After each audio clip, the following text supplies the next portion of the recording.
Okay,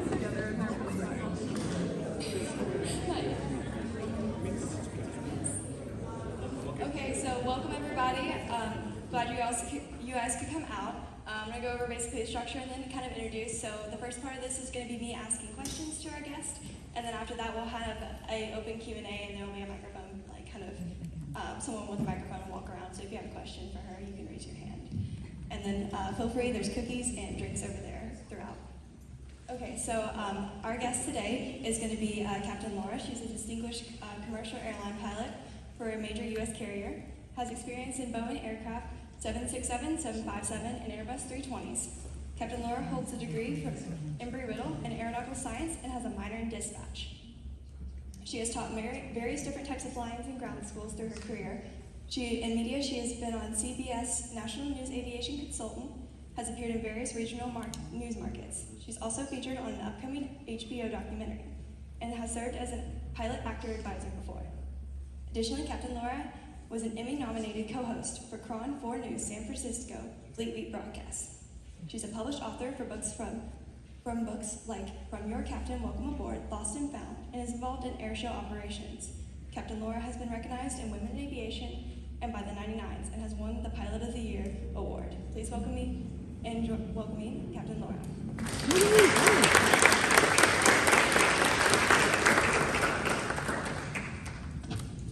Testing. Hi, how are you? It's great to see you all. Really happy that you're all here joining us today. So today is all about you. It's not about me. So it's me putting myself in your position right now where I was, I won't mention what year. So I want to ask you guys a few questions first. Are you okay with that? Yeah? Is everyone going to be awake for me today? I know it's been a long school day. Okay. So who here would like to wear a cool uniform like this? Oh, I gotta see higher hands than that, you guys? Okay, good. How about who here would like to have steak for their crew meal?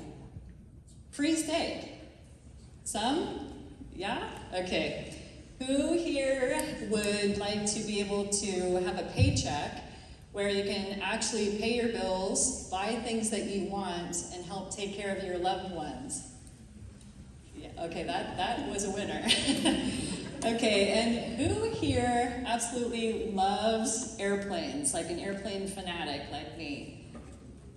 Awesome. Okay, now I know who I'm working with. So we'll sit down and do questions, and then afterwards I think it'll be open questions as well.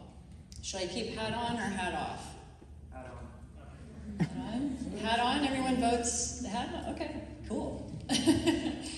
All right, and Rachel. Okay, so our first question will be, is how do you define professionalism in the context of being an airline captain? Did you guys hear, everybody here in the back? Okay, all right. How would I define professionalism as an airline captain? So first of all, I would say that professionalism to me is always bringing your A game. So it's that you're always ready for any circumstance using your experience, your knowledge, your skill set, and your capabilities. So it's a lot like what's happening right now. So I want to challenge all of you to start thinking, if you're not already, thinking about being and who you want to represent for yourself as a professional. Let me make sure. Can you guys hear me okay? Yeah, so I'm talking about in the dailies, right? So when you're driving your car, not, okay, I'm texting, and all this stuff, so you want to be following the rules. Think about having passengers on board. So drive smoothly as if you have 10 people back there, right? How about when you operate, when you have conversations with people, with your professors, with your instructors. So just be thinking, okay, I'm representing the aviation industry now, so how do I want to carry myself as a professional? Can you share a time in your career that you faced a significant challenge and how you overcame it?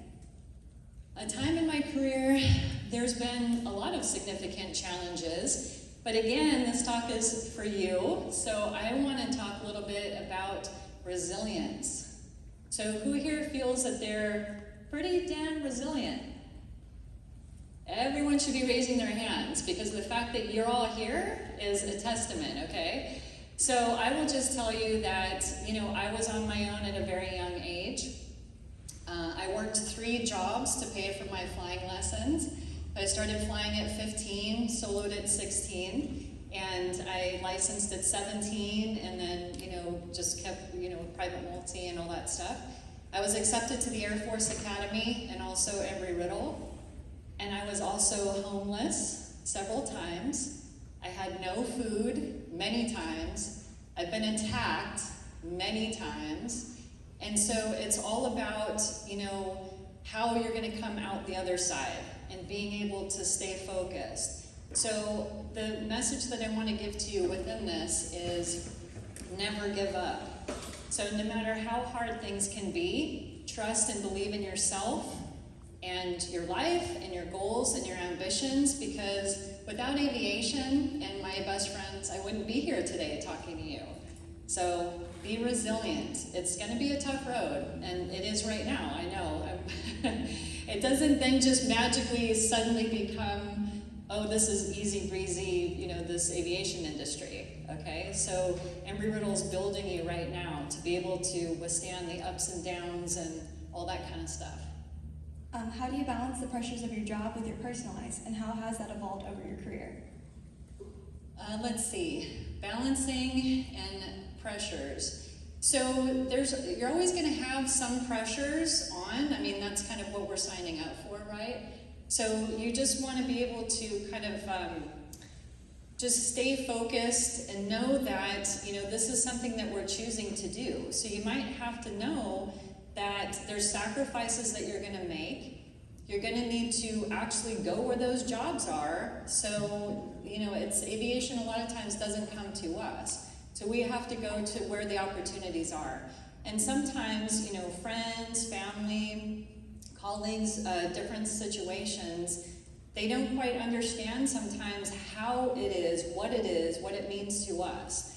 And so you just have to be able to explain to them, hey, sometimes, I don't have a choice in this. And so it's just a matter of balancing, working together, and coming to those decisions. What are your priorities? What path are you choosing? What's important to you? How has your perspective on challenges and opportunities evolved as you progressed in your career? Perspective. So I'm all about, going for it. So when it comes to challenges and those opportunities, it's a matter of just saying yes. You have to just say yes to the opportunities, even the challenges, because the challenges will push you to grow, expand, learn, be better for yourself and how you want to carry yourself. Yeah. Is there a situation you could talk about where professionalism is tested, such as a difficult passenger or conflict with crews? So you're going to be tested. You're being tested right now, right? We're probably tested a lot.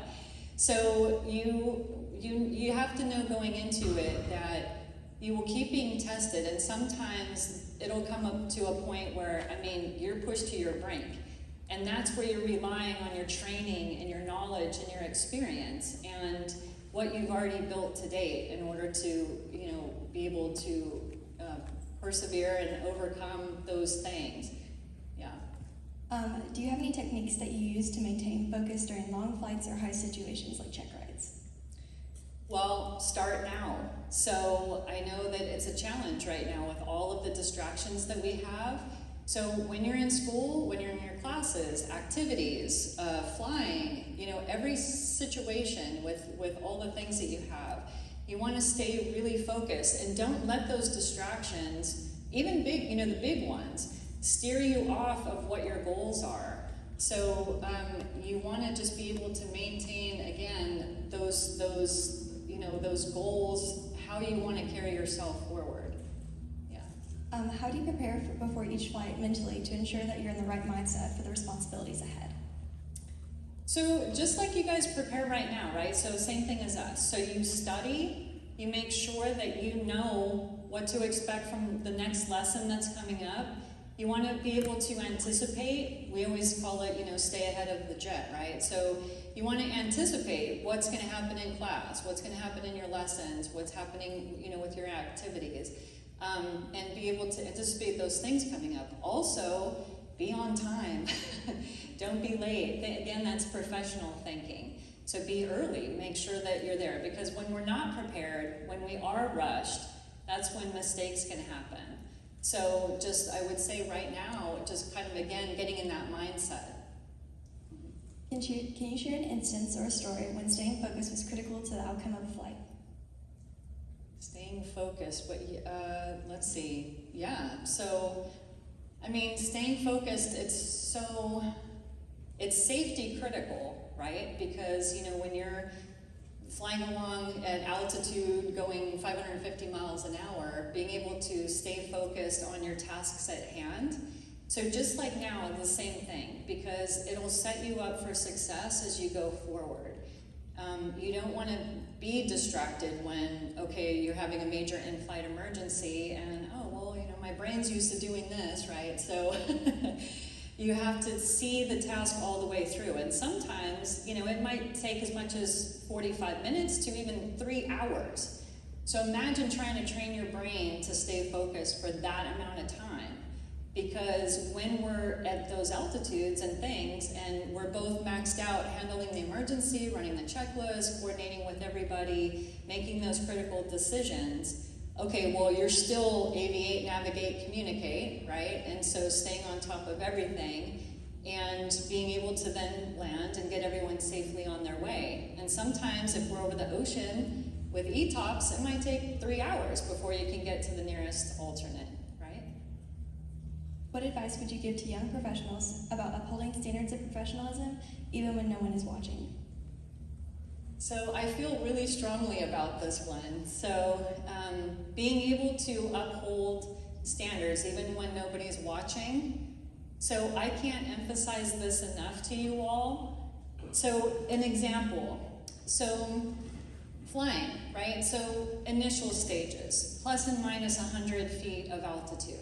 So you're thinking, I'll just do plus and minus 80 feet because that'll keep me just within the standards. Okay, then what happens when your nerves hit you on your check ride? There's some other aspect to, some variable or something, and guess what? You're out of standards, right? You're out of limits. So you want to, for yourself, it's not for anybody else, to be able to keep those standards tight. Make yourself be plus or minus 20 feet, which will feel like impossible sometimes, right?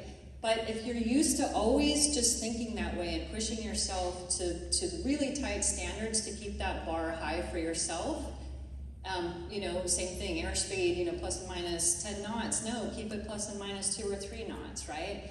Okay, and so maintenance. So you understand, here's the systems, here's the pilot manual for the systems, but where's the maintenance manual for the systems? I want to really understand how this is working and what the inner, workings are and how it interfaces with the other systems, right? Because that is going to be key, and I can't tell you enough how that will really help you in your success going forward.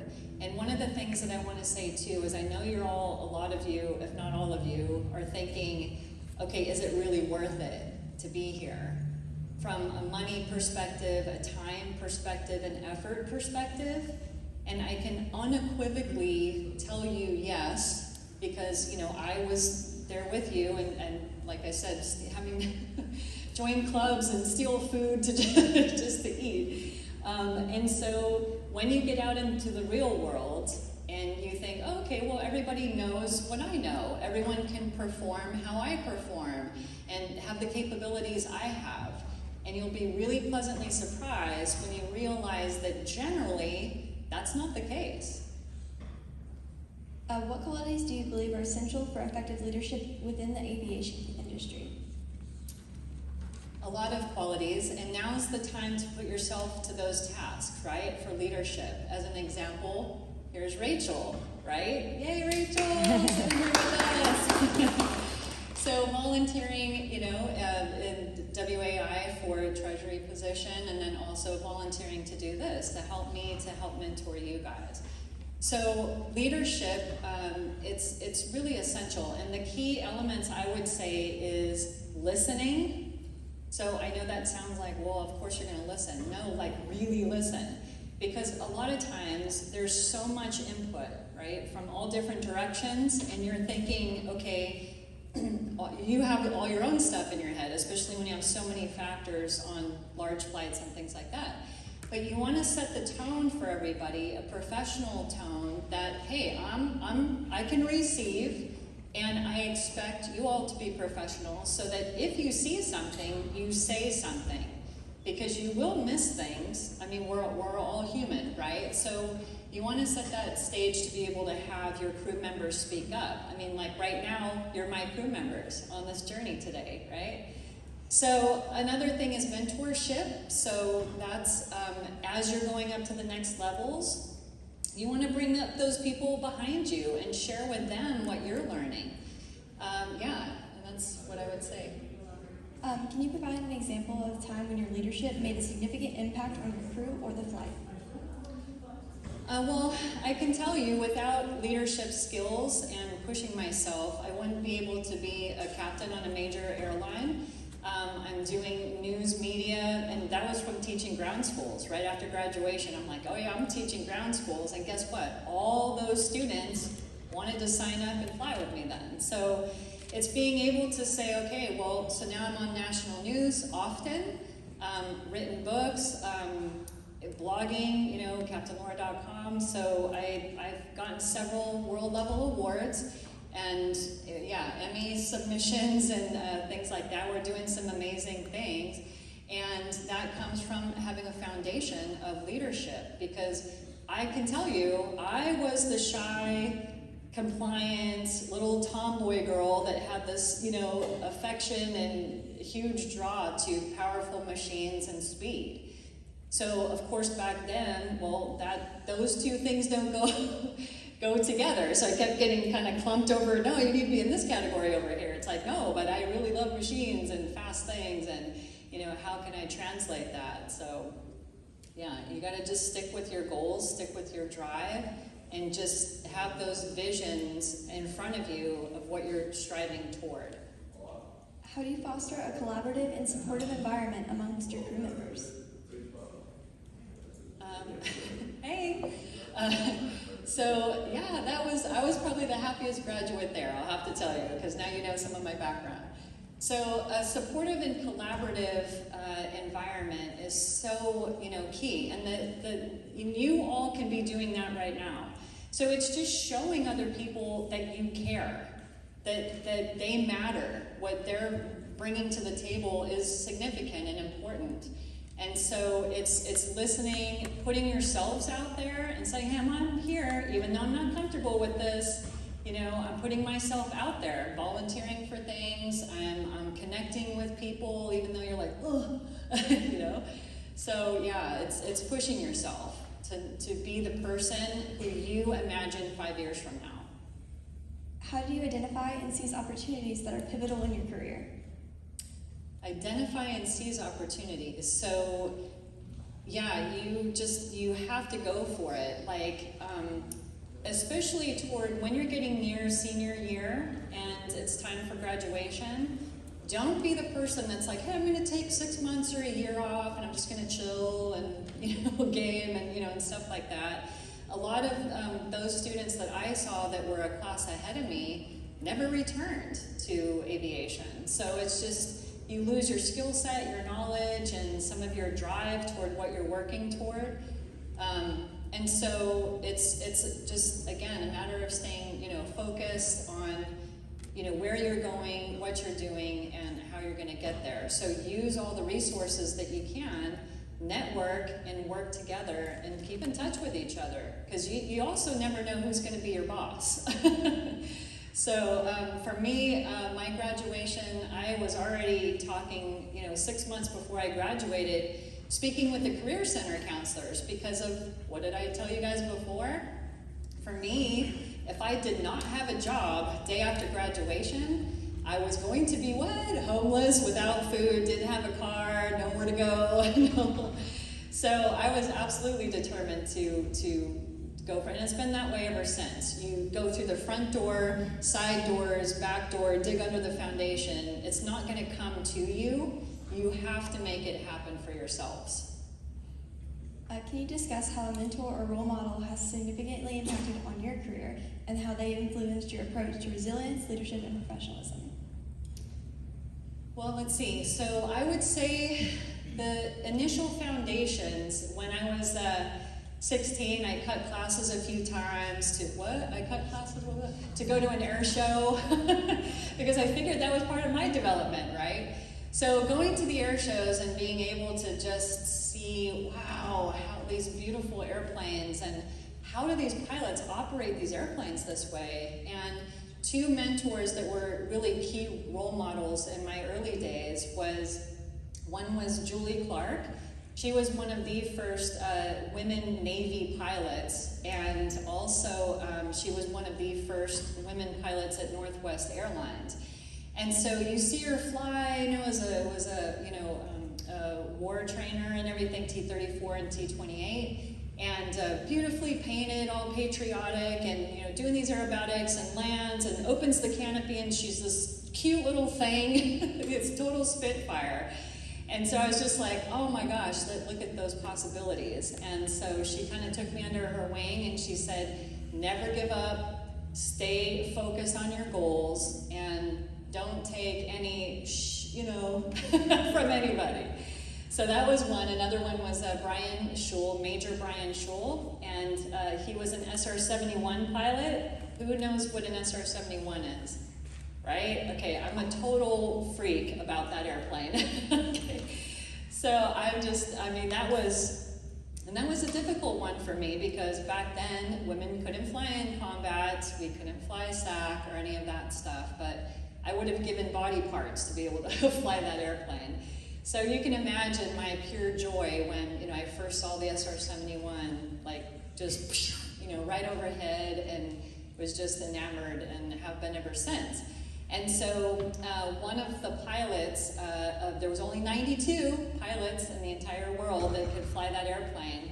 And Brian Schul we got to know each other really well and had been friends through all the decades from back when I was doing air show days.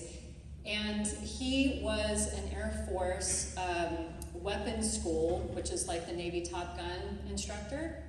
And he flew A-10s, and he had gotten shot down during war in a big fiery ball.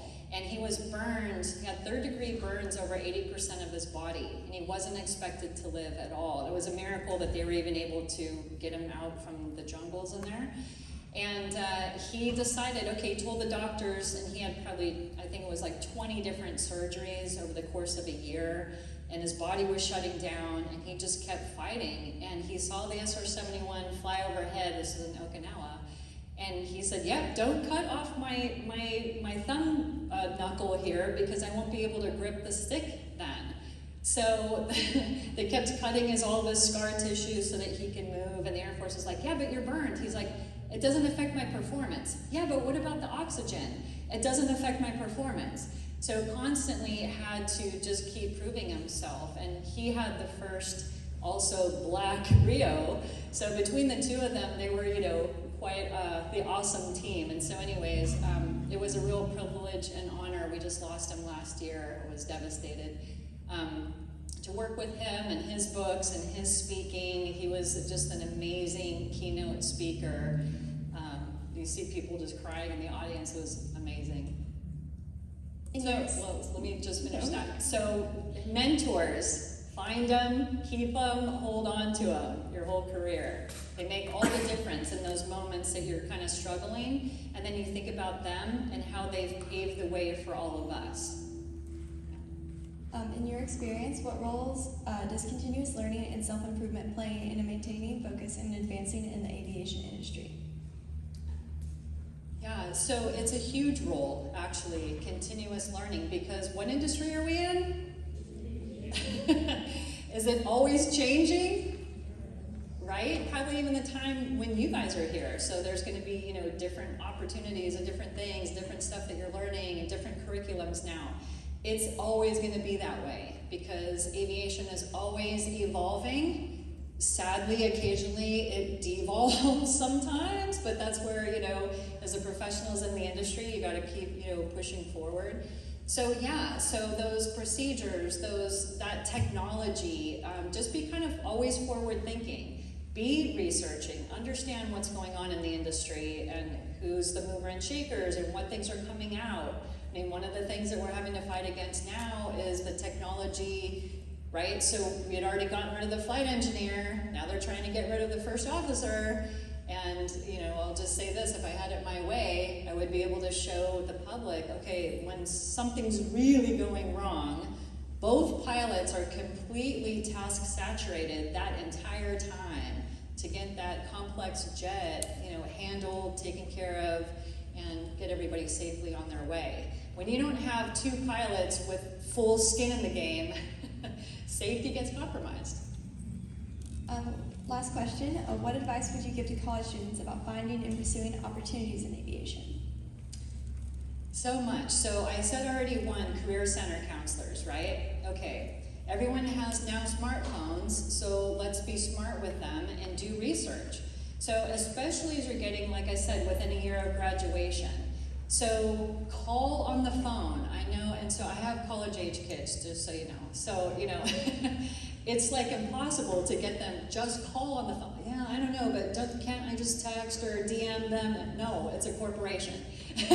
So you need to just build that strength and say, no, I'm going for it. Because if I don't, it's not gonna happen, right? So make the calls. I used to find out, I just needed answers. And I couldn't just reach out sometimes. And so I would do things like call the different airlines and stuff and say, oh, we have this epic flight. I just really want to personally thank the chief pilot. So then they have to, you know, phone tree 5 layers up, right? And then you finally get to the chief pilot and you're, yeah, we took this great flight and you know, it was just amazing and the crew did so awesome. And by the way, I'm a pilot and I have these questions because I want to be the best employee, the best pilot for you. You know, how do I do that? What do I need? What do you see that I would need? How can I, you know, add more to my resume to be the best that I could be? For me, if I didn't have that mindset at 15 and at your age to say, okay, I want to be the best down pilot I can be, and I want to be the best down leader that I can be, then I wouldn't have been able to get where I'm at and do the things that I've been able to do. So do things like LinkedIn profiles too, right? So it's not like you put in the LinkedIn profile and you go, hey, yeah, we got jobs for you. No, because again, when I say you have to go for it yourself. But at least you can say, hey, I can post my resume and my application and say who I am and what I'm doing. I'm an up and coming professional in the aviation industry. But scroll on LinkedIn, you know, so the professionals in the industry, the more experienced, you know, the veterans of us that are there, we're there too. So I would say that. And then the other thing, just like what I tell my kiddos too, is that when you can at least say that you've tried your best and you've given it your all, then you can be fine with whatever the outcome is, right? Because it's like, okay, well, that's them, or they don't have a position, and it applies to relationships too. If you've given your all and it's just not, you know, happening, then you can live with whatever that outcome is, and just know, okay, I'm gonna alternate and take a different path or have a different target then. But again, it's just not go, oh, well, it didn't work out, that's it. No, you keep pushing. And if you're okay with it, we'll open it up to the open queue. Absolutely. Hey. You grab the mic real quick. Okay, sorry. So Anna over here she's one of the women aviation execs. She's going to be coming around, so if you want to raise your hand if you have any questions, and then she'll bring the mic to you and then get questions answered. Cool. Does anybody have any questions? Okay, well, I can start. I do have a question. Oh, wait. Yes. You're going to go first. Oh, don't be shy, you guys. I just told you that I was really shy in the past. What would you say has been your most impressionable event that has happened to you to influence your career in your life? Most impressionable, my gosh, there's so many. It's all those moments, like, and again, referencing you guys here, like, I can't even tell you, I mean, I wish I could, like, there's so many times you're just like, okay, can I just download this onto a zip drive and then I'll plug it into you all. Times when I was at Embry-Riddle, that key relationships, that help get you through those tough moments. So I can't emphasize that enough. Hold on tight to those people that you trust and believe in, and vice versa. Because it's just as you're going along and you have to be strong and do those, the necessary things that you're like, maybe, I don't know, it's not comfortable, okay, but I'm going for it anyways. Well, because your bestie's like, go for it, too. And, and just really have respect for, not only for yourself, but the other students that are in the classes with you. When, Embry-Riddle actually, really sets that foundation. I know that group projects and oral presentations and stuff, it's preparing you for those next levels. And so I would just say, those key moments are so critical to have and just to celebrate. I mean, I know it's hard right now. This is actually the good times. I mean, it's good times when you're the king again, and you can fly the big jets and stuff like that, but there's a lot in between now and there. And so each level will prepare you for the next level, I promise you. And if you don't feel like you're ready for the next level, you'll know that, and you'll be able to make those changes accordingly and say, hey, I'm just not really ready to go to that next rating, certification, promotion, So take the time to ready yourself and know as a professional what you need to do. Cool. Does anyone else have any questions?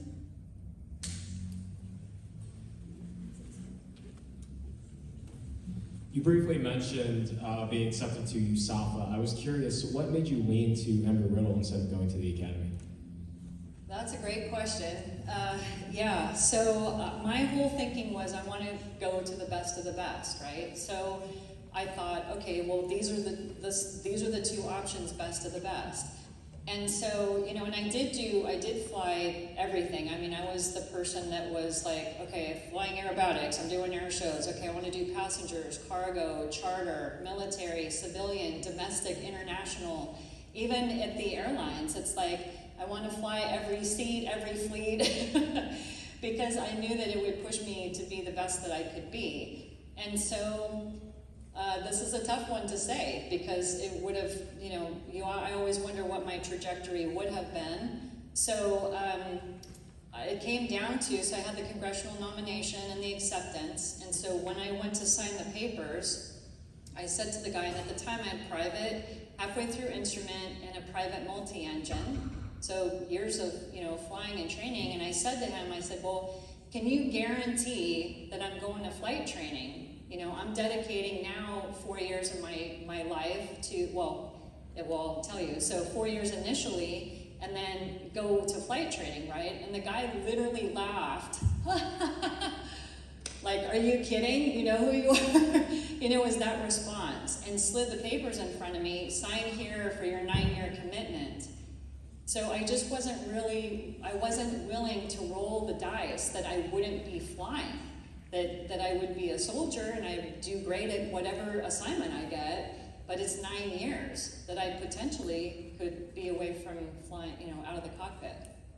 So I came to Harvard of the skies. Yeah. All right, next question. Someone on this side, I feel like, raised their hand.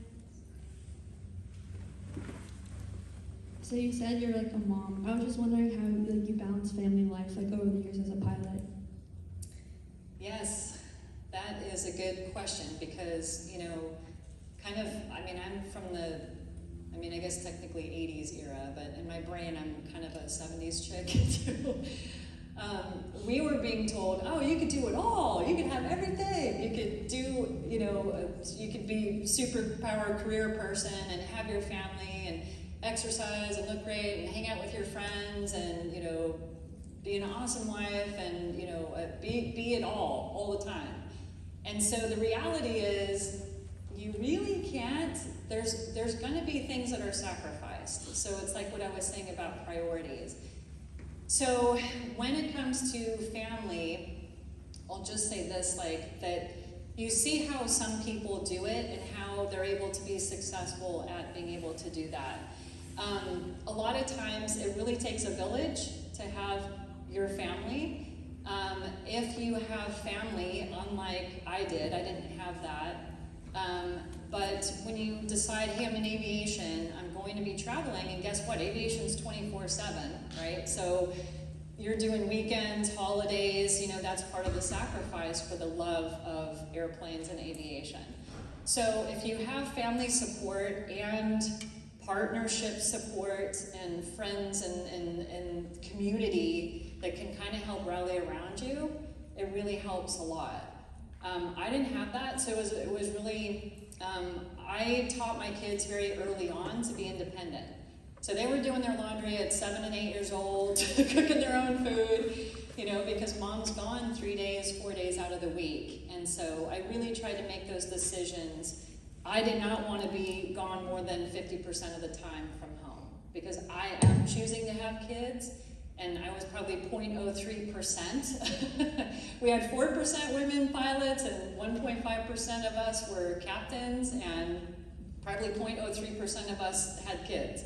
And so my kids are doing great, they're thriving, and it's because of their independence. So hopefully that helps. Going off that question, how was your schedule like when you first got hired versus like now?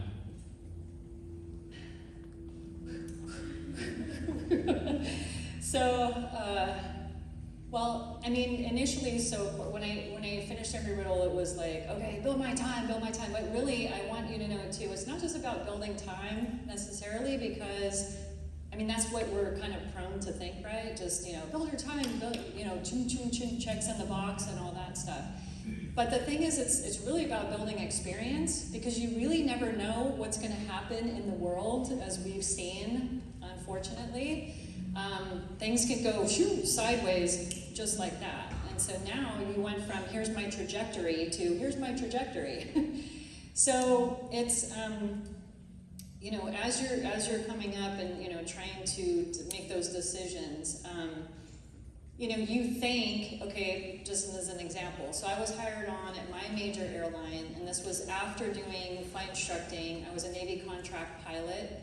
I was 25 as a captain on a 4-engine P3, flying around the world, charters, cargo, military stuff, and combat. We saw some of the pictures. So, anyways, so that was a matter of building time, learning, leading, and you're developing yourself, right? Okay, so then you get to the majors and you think, oh my gosh, yes. I was 2 out of 12 that got hired that day, on my day. And, these were people that I was competing against that were, C5 commanders and, Blue Angel, or, things like that too. And so they were looking for definitely a certain type of personality type and leadership and, and experience and things. So you think initially, hey, okay, well, I'm on, it's good, we're just going to keep climbing. And then world event, nope. Not only are we now not climbing, we're actually descending and getting furloughed. So then what do? You're the breadwinner. You just got furloughed. And a ton of my co-pilots just had to face that just a few years ago, right? So you finally make it, you say, okay, let's get married, we're gonna have a child, buy a house, poof, well now your job's gonna be gone. So again, it's being smart about not over leveraging, always knowing the history of this career that we're getting into, where there's contraction, expansion. When you're expanding, sock that money away, invest well, be strategic, because you have to know there's going to be contractions also along the way. So live to 70 to 80% of what you are making when you make it. So yeah, it's just, again, about priorities. So my schedule went from great to I'm furloughed. And then the next thing, okay, my schedule's getting better again. Now I can bid 757, 767. Okay, oh, now we're gonna merge. Okay, now I just lost 8 years off my career, just like that. Because, oh, we're blending, and well, that's too bad, your seniority group, again, gets screwed, okay? So then you go, okay, oh, now finally we're doing good again. Oh, we're gonna get a good contract after 20 years. Boof, COVID, you know? And so then, what do you mean? Wait, what? So we're gonna backslide 20 years, 30 to 40% are getting laid off and furloughed.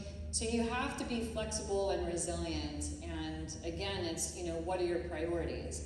So I went from, well, this is my identity, to, no, I'm actually all these things. Because, well, why? I was forced to have to know I'm more than just this position and this title. I'm these things too, so. Cool. Does anyone else have any more questions? Yes. So you said, I think she said earlier, you've flown both Airbus and Boeing. Which one is your favorite to fly and why? She did not just ask that?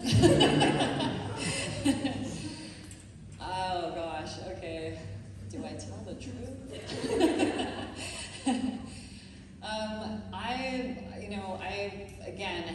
Again, it's part of like, that's my personality. I want to try it all, be everywhere, you know, experience everything.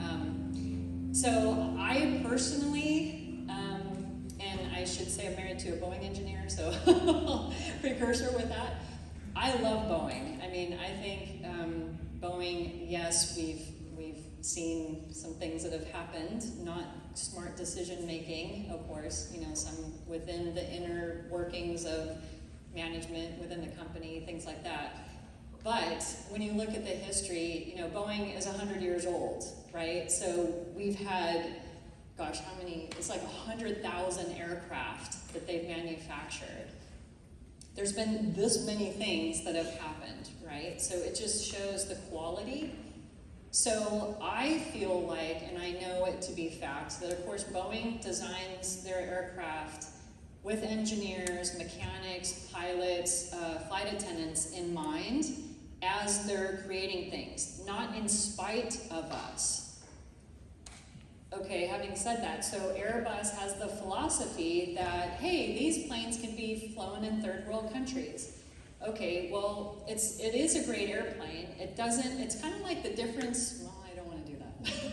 You know how you get in a car and it feels like super solid and just good quality, and then you'll get into another car and it's like, you know, down the road? Okay, that, to me, just speaking for myself, that's how it feels. So I have an issue, yeah, the side stick is cool, we love to fly a stick, okay, fine. But you can't see, if I'm doing this with my stick, the first officer can't see what I'm doing with my stick. I'm hard right? So what's the jet gonna do? In about 1.5 seconds, and you know, the FO's stick isn't moving. Just design philosophies like that, you know, on the throttle. So the throttle, if you have the auto throttles on, they don't move. So you don't see, oh, the power just increased, the power just decreased, so you click it off, choo, choo. So there's some different design things that it's a different philosophy. So I'm still, you know, if it ain't Boeing, well, I'll still go on a bus, but, you know, I'd prefer on Boeing, so thanks. Any?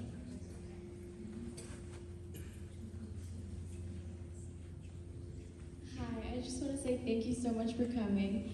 And my question is, how important was networking for your career just throughout the entire scope? And if you can give an example, but thank you.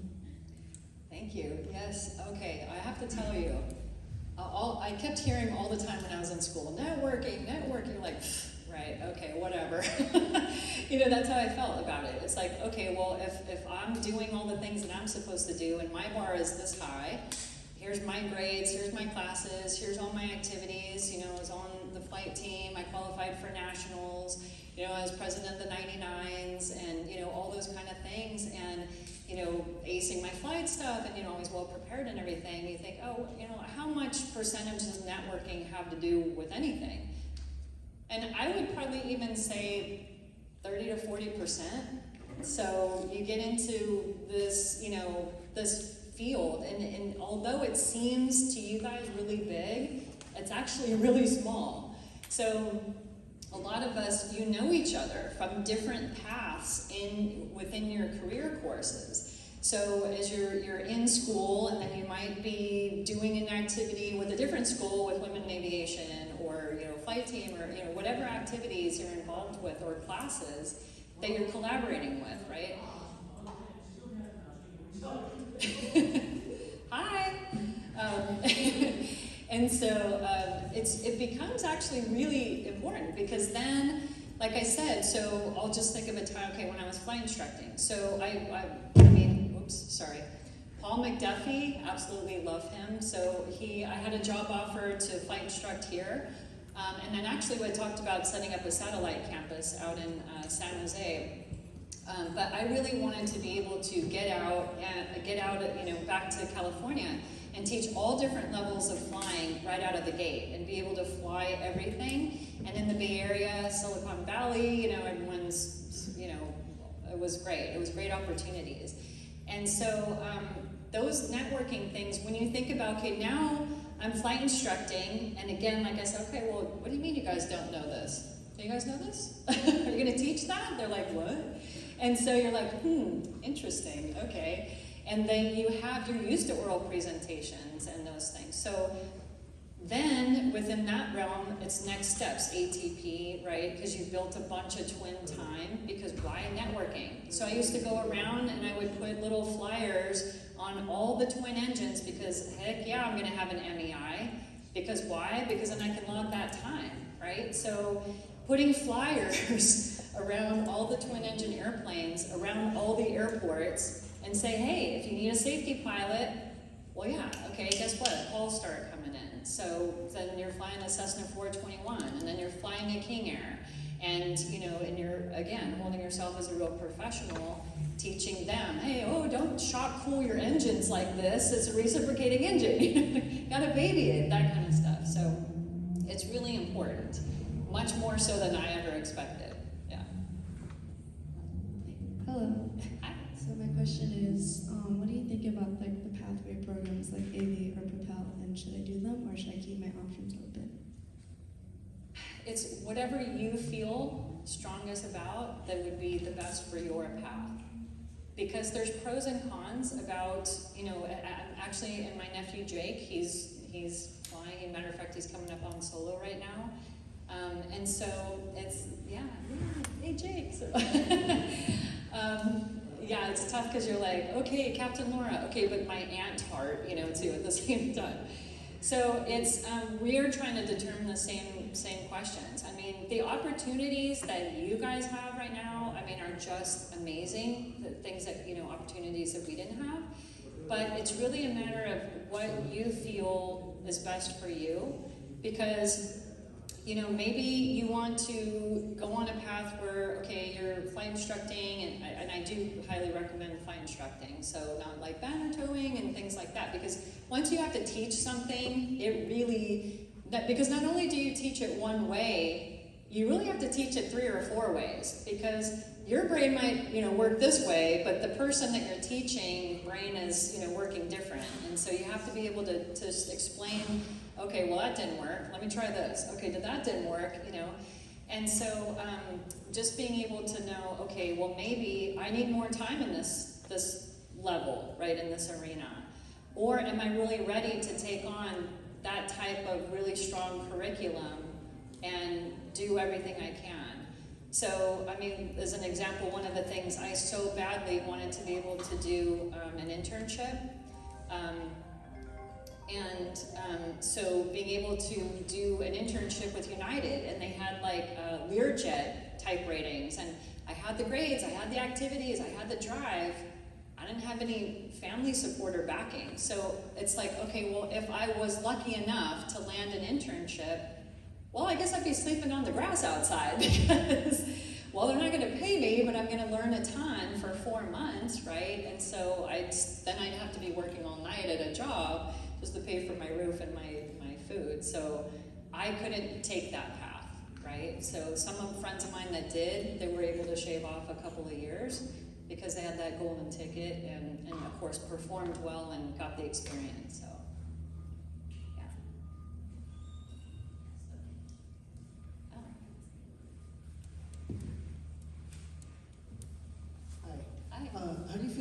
future of aviation, about all these autonomous systems, these eVTOLs, all of that. I personally think it's a huge danger to society, but that's just me. Yeah, say that again really loudly. It's a huge danger to society. eVTOLs are a huge danger to society. Yeah, that's right. So, you know, it's tough because we all love technology, right? Or we wouldn't be here. And at the same time, I feel the same way you do. And so it might happen, but it's going to happen, I don't even want to give a number, but decades from now. Because even just seeing some of the self-driving cars and the way people are operating them, and you're like, what are you doing? You're still the boss and the commander of your car. You're just not along for the ride, and then the car just does whatever, and then there you go. So the thing is, I think that there's an element, you know, especially at, you know, companies toward the top. You know, we've seen it. All the jobs that are getting technologied out, you know, that concerns me. Where are those jobs going? You know, we're not creating a new industry to put those people there.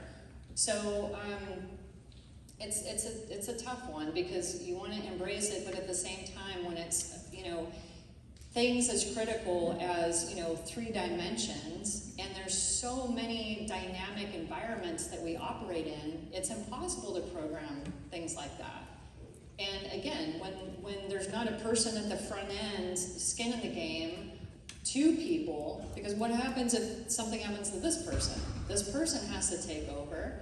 Things break, technology breaks. You have to have manual reversion, you know, or backup, you know, fly-by-wire, things like that. So I think that it's going to take a lot longer than we're being told. I think that it's kind of, ooh, wow, ooh, you know, that kind of stuff. Yeah, right up until, ooh, wow, crash, you know, that kind of stuff. So I think baby steps, and not everyone's trying to sprint toward, you know, hey, whoa, what pilots, you know. So, yeah.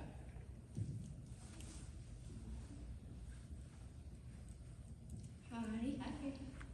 What advice would you give to us to one day getting into the left seat, and how did you know when you were prepared to take on that role as captain? That's a good question. So again, everything that you're doing right now, I know it doesn't feel that way, but it's preparing you for that time.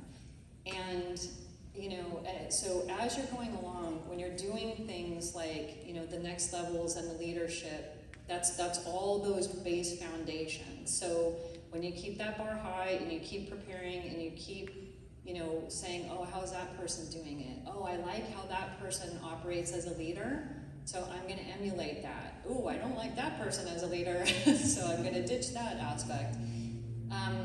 You'll know from your flying skills for sure if you feel ready because you know, okay, I need to have experience in this type of flying environment. I need to have experience with this type of a complex aircraft. You know, when you're first starting, you're like, ooh, well, I'm not sure, but then you're like, oh, you know, yeah, bring on the weather. You know, my first 400 hours, I had, you name it, everything. So at that point, I'm like, yeah, I'm good. I've seen it all. I've handled it. You know, so anyways, but as you're going up through the ranks, you'll know, like I said, each step and each level will prepare you. And then it's just a matter of if you feel like you're ready to push yourself, you know. You know, a lot in my career, I mean, I was stuck in the right seat at the majors for 18 years because of what I just said. I mean, devastating, because here I was a captain on huge jets flying around the world before the majors, and when I got on with the majors, you're like, oh, okay, yeah, you know, 2, 3, 4 years, you know, at the most, and I'll be able to get back in the left seat and, you know, do my thing, and, you know, it's great to be king and not deal with some of this stuff, you know, too, that I had to deal with. And then you set the tone, and you can lead and teach and mentor how you want to. That was really tough. And so for me, every chance I had, boom, I was upgrading. And so at the company that I was working with after flight instructing, I mean, it was amazing. Within 6 months, you know, they were wanting this friend and I to upgrade, you know, and I had to ask myself, am I ready? Hell yeah, I'm ready. Let's do this. So, you know, you upgrade and you feel great, because why? You prepare yourself, you get in the mindset, you do what it takes, you know, and you ask the mechanics, ask the other pilots, you know, who have been there, done it, seen it. So, yeah. Yep. Does anyone else have any other questions? I think we have one.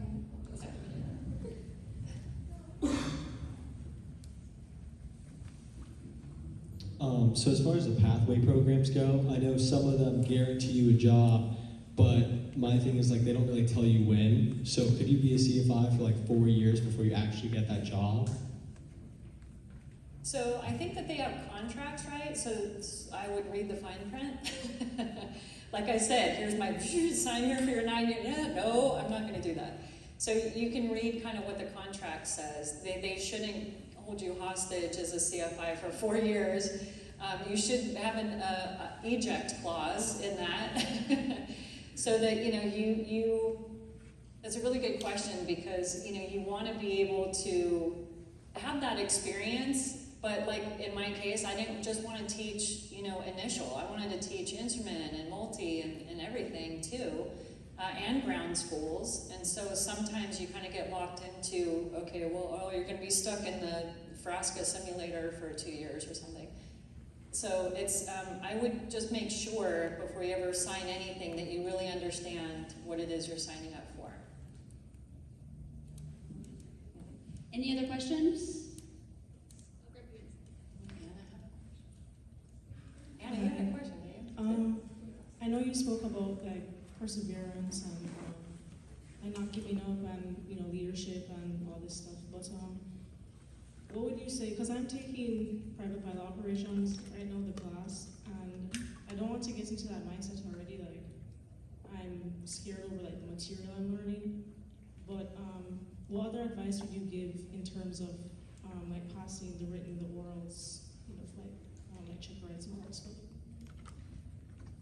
Well, same thing. It's kind of what I said. Like the school expects a lot. I know. I mean, the standards are very high here, and it's up to you personally to know also, am I ready? So on one hand, you might have an instructor saying, oh, you're totally ready, and you're like, no, but you have to kind of trust that the instructor knows, because unless they're brand new, they might have no idea. So, but if they're experienced, and you can ask, hey, how much experience do you have? My instructors here were key also in helping kind of build, well, my initial instructors too, in helping build the confidence. But just, ask, reach out. And when you're studying, you're like, I don't know what the heck this is, and just the great part is there's tutors, and that's where the group studies and stuff sometimes come in, depending on how the other group performers are doing or performing, or lack of performance. So I would just say, just do self-checks, but know that those, again, it's mentorship, right? So the ones that came before you know and can say, no, you really are ready, you do have the knowledge, take the written. And you know what? Even if you fail the written, what are you going to do? Do it again. Why? Because never give up. There's always other ways to make things happen. And and I had one of my best girlfriends when I was here. She went through the entire pilot program and was in the 99s with us. And we graduated, and she's like, yeah, so I think I'm not going to be a pilot. I think I'm going to be an air traffic controller. And I was like, what?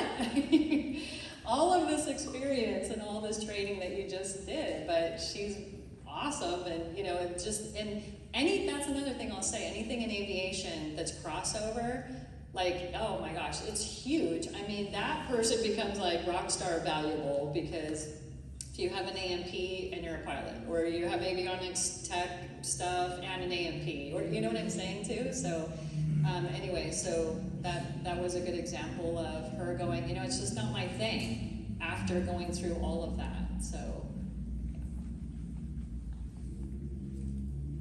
has it been difficult to adapt to the many changes in technology in aviation from when you first started to now? It really, a lot of it falls falls on your own shoulders. So I know that you guys are kind of thinking, hey, they're gonna just keep driving me. No, not once you get down to the professional world. I mean, here's your requirements, here's your standards that you have to meet, here's your gates, if you will, ratings and licenses. But when it comes to being well-rounded, for an example, reading some of the historical books, Flying the Line, right? Knowing, okay, well, this happened, and this happened, oh, these things have happened. And then just being able to keep up with the technology, staying on the cutting edge, being on the forefront, being able to talk the talk when you're in those circles with mentors is huge. So they go, oh, hey, this person takes this really seriously. They really have the knowledge. They went over and above. Well, guess who's going to get the job offer? The person that's not checked in, that can't talk the talk, and that kind of stuff. So, hope that helps. I'm going to throw in a question really quick. So I know safety is of utmost priority, right? So what do you do in a situation where one of your crew members may not be prioritizing safety, or in order to be safe, you have to deviate from an air traffic control clearance? Do you have any tips or anything? Right, so again, you have to, look, one time I was told by this was when I was training as a 737 captain, and an instructor that I was lucky enough to have for 4 days straight, because we used to have them in blocks, and now it's almost like every day you have different instructors, so they can't really kind of see, okay, this co-pilot is kind of weak in this one area or something, right? And so he said, you have to completely trust yourself. You are ace of the base, you know what you're doing in every situation. Like one of the things that that he did, you'll never see this in your career, but so toward the end of, it was day 4 or something, he's like, oh yeah, hey, we're gonna do a first look maneuver. And so, so as soon as we take off in the sim, I get a double engine failure. Well, I only had 2 engines, so it was pretty crafty, but then again, because of all of my experience, so the aerobatics and the knowledge and the base, from Embry-Riddle, and just how does aerodynamics work? Because you're thinking, oh, am I going to really use that? Yes, you're going to use that, because guess what? You'll ace your way through ground school, and everyone else is washing out. So it's having that knowledge to be able to then, pull off a double engine failure, do exactly everything, right, and give the commands, and then, flip a U-turn and be able to safely land back on the runway. Does anyone have any final I think questions? that may have to be our last question. Cool, that's fine. So thank you so much for coming out and sharing your expertise. We really appreciate it. Would you guys care to give a round of applause?